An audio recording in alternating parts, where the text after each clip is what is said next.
asalaamaaleykum mbokk yi daal leen ak jàmm ci seen i xibaaru météo di tàmbalee xibaar yi nag ak tekkaaral goo xam ne ñu ngi koy nemmeeku fan yi weesu yëpp ci boori bëj-gànnaaru dëkk bi jàpp tuuti ci diggu dëkk bi lu ci mel ni boori Diourbel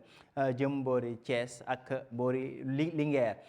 mbokk yi ci boori bëj Saalum bi ak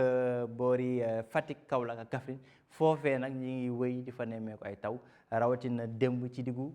ci guddi gi bu ñu xoolee mbokk yi ci suñu animation satellite dañuy gis que ni dana ami niir yu takku yu jógee diggante Guinée ak Mali waliyaan nag dugg ci biir dëkk bi rawatina ci boori bëj Saalum ak yenn goxu diggu réew mi waaye boori bëj Gànnaar jàpp Ndakaaru jëm ba boori Ndar jàpp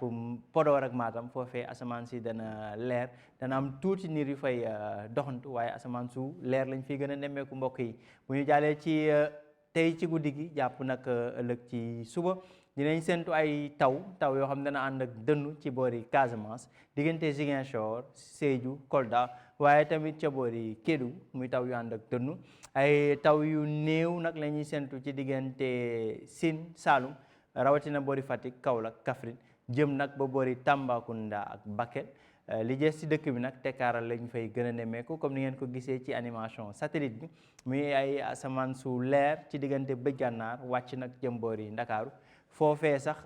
température yi muy bëj Gànnaar yi température yi foofu la ñuy gën a kawe ñaar fukki degré ak juróom-ñett la ñuy séntu ca diggante Ndar jàpp Podor Linguère ak boori Matam ñaar fukki degré ak ñett ba ñaar fukki degré ak juróom-benn li des ci réew mi rawatina boori bëj Saalum jàpp diggu réew mi jëm ba boori Ndakaaru mbokk yi ëllëg tekkaaral gi dana wëy ci gox yu bëri ci réew mi rawatina diggante bëj Gànnaar ak diggu réew mi foofee jant bi moo fay gën a fës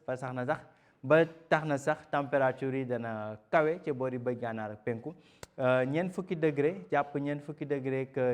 ñaar diggante Podor Linguère jàpp Matam ak Bakel foofee température yi dana weesu ñeent fukki degré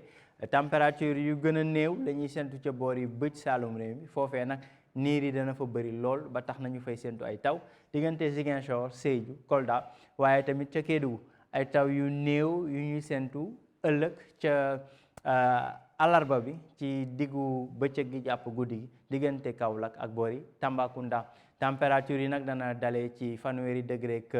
ñeent ba fanweeri degré ak juróom-ñett ca diggu réew mi boori Ndakaaru fanweeri degré ak ñett lañu fay séntu muy température bi gën a néew ci diggu bëccëgu ëllëg gi mbokk yi li moo doon xibaar yi muy ay taw yuy wëy ci boori bëj Saalum ak yenn goxu diggu réew mi rawatina boori Fatick Kaolack Kaffrine jàpp Tambacounda ak Bakel jox leen dig daje mbokk yi ci yeneen xibaaru météo jërë ngeen jëf